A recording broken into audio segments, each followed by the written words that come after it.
আম্মা আম্মা, আমার আব্বু আসতেছে। ও তোমার আব্বাইতাছে তো দেখো ফ্রিজে কি আছে, রান্না বান্না কইরা লাও, মেয়া মনেরা তো আর উপাস রাখতে পারবা না। আম্মা, ফ্রিজে তো একটা ব্রয়লার মুরগি ছাড়া আর কিছুই নাই, তো আমি কি ব্রয়লার মুরগি রান্না করবো শুধু?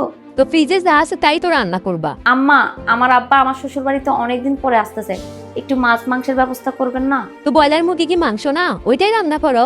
আম্মা, আব্বার জন্য শুধু মুরগির মাংস রান্না করবো? এই হইলো শ্বশুর বাড়ি, নিজের বাবা মার জন্য নিজের পছন্দ মতো কোনো কিছুই রান্না করতে পারবো না। আরে কি ব্যাপার, কি হয়েছে তোমার? তুমি রাগ করে কই যাইতেছো? অনেকদিন পরে আমার আব্বু আসতেছে, আম্মাকে জিজ্ঞেস করলাম কি রান্না করব। আম্মু বললো শুধু ব্রয়লার মুরগি রান্না করতে।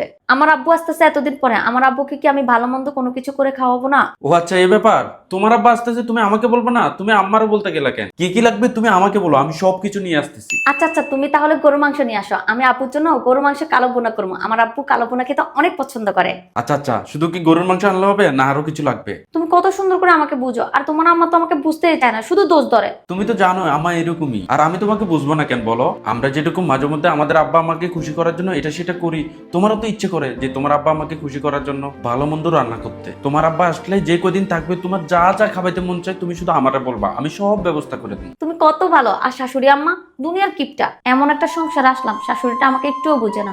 আল্লাহ বাঁচাইছে, জামাইটা ভালো, না হলে অবস্থা তো একদম খারাপ হয়ে যেত। আর শাশুড়ি আমার আব্বা আম্মাকে কিভাবে ভালো পাবো? উনি তো ওনার শ্বশুর শাশুড়িকেও দেখতে পারে না।